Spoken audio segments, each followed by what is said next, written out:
ஒவ்வொரு ராசியில பிறந்தவங்களும் அவங்க ஏத்தக்கூடிய விளக்கால் அவங்க வாழ்க்கை மாறும். அப்படி ஒரு ரகசியங்கள் உண்டு. ஓகேங்களா? விளக்கேத்தி வாழ்க்கையில பெரிய ஆளாகிறதுக்கு உண்டான வழிமுறைகள் உண்டு. அதுதான் இப்ப சொல்ல போறேன். ஒவ்வொரு ராசிக்கு உண்டானவர்களும் என்ன செய்யணும் அப்படின்றது. ஓகேங்களா? மொத்தம் இருக்கிற ராசிகள் 12, நட்சத்திரங்கள் 27. ஒவ்வொரு நட்சத்திரங்களும் இந்த ராசிக்குள்ளதான் அடங்கும். ஓகேங்களா? அப்போ அந்தந்த ராசிக்கு உண்டானவர்கள் நான் சொல்லக்கூடிய விஷயத்த ஃபாலோ பண்ணும்போது உங்க வாழ்க்கை மேம்படும். ஏன்னா நம்மளுடைய இந்து கலாச்சாரத்துல பாத்தீங்கன்னா அக்னிக்கு என்னைக்குமே பிரதானமான மரியாதை உண்டு. பெரிய பெரிய ஹோமங்கள் செய்யறது, பூஜைகள் செய்யறது, இது போல விஷயங்கள் இருந்தாலும் அங்க மெயின் திங்கா என்ன செய்வாங்க அப்படின்னா ஒரு விளக்கேற்றி வச்சு கும்பிடுறது தான் மிக முக்கியமா இருப்பாங்க. அதில் ஒவ்வொரு ராசிக்கும் ஒவ்வொரு தேவதைகள் உண்டு, அதுக்குண்டான கணக்குகள் உண்டு. அந்த கணக்குப்படி வழிபாடு செய்யும்போது உங்கள் வாழ்க்கை மேம்படும். சாய்ராம், வணக்கம். என்ற தினம் சிறப்பான தினமாக அமைய என் வாழ்த்துக்கள். முதல்ல மேஷ ராசி அதிபதி யாருன்னா செவ்வாய். செவ்வாய் தான் அதோடைய கிரகம். அதோடைய தேவதை யாருன்னா சுப்பிரமணிய முருகர். ஓகேங்களா? ஸோ இது செவ்வாய்க்குண்டான கிரகம், செவ்வாய்க்குண்டான தேவதை முருகர். அந்த அதிபதி தேவதைக்கு உண்டான தத்துவம் என்னன்னா பூமி. ஸோ பூமி தத்துவத்தில் வருது. அப்போ பூமியிலிருந்து எடுக்கப்பட்ட மண் அகல் விளக்கு தீபம் ஏற்றணும். எத்தனை ஏத்தனா 9 தீபம் ஏத்தணும். இதை எப்படி ஏத்தணும் சொல்றேங்க. செய்ய வேண்டியது செவ்வாய்க்கிழமை செய்யறது சிறப்பு. ஒரு தாம்பலத்தட்டு எடுத்துங்க. அதில் பார்த்தீங்கன்னா செவ்வரளி பூ ஃபுல்லாகவே ஸ்ப்ரெட் பண்ணிவிடுங்க. அதில் 9 விளக்குகளை வைங்க. வச்சுட்டு அந்த 9 விளக்கில் 3 நல்லெண்ணெய், 3 இலுப்பை எண்ணெய், 3 நெய் விட்டு பஞ்சுத்திரி போட்டு விளக்கு ஏற்றுறீங்க. ஓகேங்களா? இந்த பஞ்சுத்திரி தீபம் ஏற்றி உங்கள் குடும்பம் நல்லா இருக்கணும், உங்கள் வாழ்க்கையை நல்லா இருக்கணும் பிரார்த்தனை பண்ணுறீங்க. விளக்கு எல்லாமே கிழக்க பார்த்து எரியணும். ஓகேங்களா? கிழக்கு பார்த்து எரியறாப்போல செட் பண்ணிக்கோங்க. இதுக்கு தோரம்பருப்பு இருக்கு இல்லையா, அதில் சுண்டல் செஞ்சு நெய்வேத்தியமாக வச்சு வணங்குறது ரொம்ப சிறப்பு. முடிஞ்சா கந்தசஷ்டி கவசம் படிங்க. படிக்க முடியலையா கந்தசஷ்டி கவசத்தை ஆன் பண்ணி விட்டுருங்க. மொபைலில் ஆன் பண்ணி, யூடியூப்பில் இருக்கும், ஆன் பண்ணி விட்டுட்டு நல்லா பிரார்த்தனை பண்ணி எங்கள் வாழ்க்கையை நல்லா இருக்குன்னு வேண்டுங்க. உங்கள் வாழ்க்கை சிறப்பாக மாறும். அடுத்து ரிஷபராசி. இந்த ரிஷபராசிக்கு உண்டான கிரகம் சுக்கிரன், தேவதை மகாலட்சுமி. ஓகேங்களா? சுக்கிரனுக்கு இருக்கிற உலோகம் என்னன்னா வெள்ளி. ஸோ ஒன்று வெள்ளி விளக்கு, அப்படின்னா வெள்ளியுடைய கலர் பூசின மண்ணகல் விளக்குது, வெள்ளி கலர் பூசிடுங்க. பூசிங்கன்னா அந்த வெள்ளி கலரில் அந்த விளக்காயிடும். அதில் 7 அகல் விளக்கு இல்லை 7 வெள்ளி விளக்கை வச்சுட்டு விளக்கு ஏற்றணும். அதில் வெண்தாமரை இதழ் இருக்கு இல்லையா, அதில் செய்யப்பட்ட திரை, அது கடையில் கிடைக்கும், வாங்கி அதை போட்டு என்ன பண்ணீங்கன்னா விளக்கு ஏற்றது நல்லது. அதே போல் வெள்ளைத்தாமரை வாங்கிட்டோம், அந்த இதழ்களை பிரித்து அதை ஃபுல்லாக பரப்பிட்டு அது மேலே இந்த 7 விளக்கையும் வச்சு ஏற்றுங்க. ஏற்றிட்டு நீங்கள் ஆத்மார்த்தமாக எங்களுக்கு நல்லது செய்யுங்க அப்படின்னு வேண்டுங்க. அதுக்கு என்ன செய்யணும் வேணும்னா, நீங்கள் ஏற்ற வேண்டியது பசுனை விட்டு தான் ஏற்றணும். ஓகேங்களா? ஏற்றிட்டு போன ஜென்மத்து எனக்கு தெரிஞ்சோ தெரியாமல் நான் செஞ்ச பாவங்கள் எனக்கு சரியாகணும் அப்படின்னு சொல்லிட்டு பிரார்த்தனை பண்ண வேண்டியது முக்கியம். ஓகேங்களா?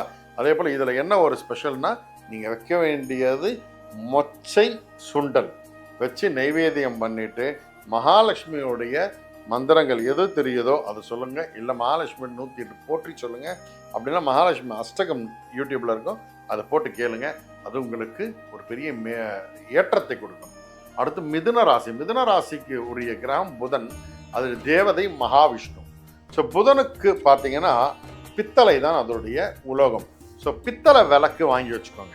ஓகேங்களா? எத்தனைனா 5 விளக்கு. ஓகேங்களா? 5 விளக்கு வாங்கி வச்சிடுறீங்க.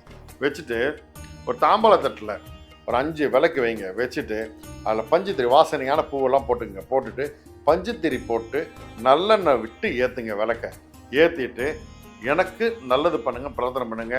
கல்வியில் நல்ல மேன்மை வரும், வியாபாரம் நல்லா வளரும், நல்ல ப்ரொமோஷன்ஸ் கிடைக்கும்.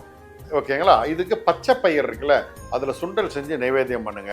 இல்லை பச்சை பயிர் பாயசம் செஞ்சு வைங்க, வச்சு கும்பிட்டுட்டு சாப்பிடுங்க. அந்த நேரத்தில் விஷ்ணு சஹஸ்ரநாமத்தை ரன் பண்ண விடுங்க, இல்லை படிங்க. அது உங்களுக்கு பெரிய நன்மையை கொடுக்கும். நெக்ஸ்ட் கடகராசி. இந்த கடகராசிக்கு உரிய கிரகம் பார்த்தீங்கன்னா சந்திரன், அதுக்குண்ட தேவதை பார்வதி. சிவன் பார்வதி இருக்கு, பார்வதி தேவி. அந்த பார்வதி தேவி பார்த்தீங்கன்னா அன்னைக்கு வணங்குறது ரொம்ப அது பொதுவாக கடகராசிக்காரங்க பார்வதி தேவி நிறைய அம்மன் வழிபாடு பண்ணுங்க, வாழ்க்கை மேம்படும். ஈயம் இருக்கு இல்லையா, இந்த ஈயம் தான் இந்த கடகராசிக்கு உண்டான உலோகம். ஸோ அந்த ஈயத்தில் கிடைக்கக்கூடிய இது விளக்கில் அந்த ஈயம் பூசுவாங்க. அது எங்கே பூசுகிறாங்களா பார்த்து அதை பூசி எடுத்துகிட்டு வந்துட்டு அதில் விளக்கேற்றுங்க, நல்ல ஒரு விசேஷம் கிடைக்கும். ஓகேங்களா? அரளிப்பூ இருக்கு இல்லையா, அதில் வெள்ளை கலர் அரளிப்பூ இருக்கும். அந்த வெள்ளை அரளிப்பூவை வச்சு பரப்பி வச்சுட்டு அதில் 11 அகல் விளக்கு வைங்க. இந்த ஈயம் பூசினது அந்த ஈயம் பூசிட்டு, இல்லைன்னா அந்த பித்தளையில் போட்டது விளக்கை ஏற்றுங்க. ஏற்றும் போது உங்களுடைய மனசு லயிச்சு பிரார்த்தனை பண்ணுங்க. ஓகேங்களா? அரிசியில் செஞ்ச பாயசம், இல்லை பால், இல்லை நெய் சேர்த்த ஏதாவது பாயசத்தில் நெய் சேர்த்துருக்கணும். ஓகேங்களா? இதை நைவேத்தியமாக வச்சு லலிதா சஹஸ்ரநாமத்தை ரன் பண்ணிவிட்டு நீங்கள் அதை பிரார்த்தனை பண்ணுங்கள். கண்டிப்பாக உங்களுக்கு சிறந்த ஒரு எதிர்காலம் அமையும். உங்கள் கற்பனை திறன் நல்லா வளரும். உங்கள் மனம் சம்பந்தப்பட்ட பிரச்சனைகள் கண்டிப்பாக சரியாகும். அடுத்து சிம்ம ராசிக்கு உண்டான கிரகம் பார்த்தீங்கன்னா சூரியன், தேவதை பார்த்தீங்கன்னா பரமேஸ்வரன், அதுக்கு உண்டான உலகம் பார்த்தீங்கன்னா செம்பு. ஸோ செம்பில் விளக்கு வாங்கி வச்சுக்கோங்க.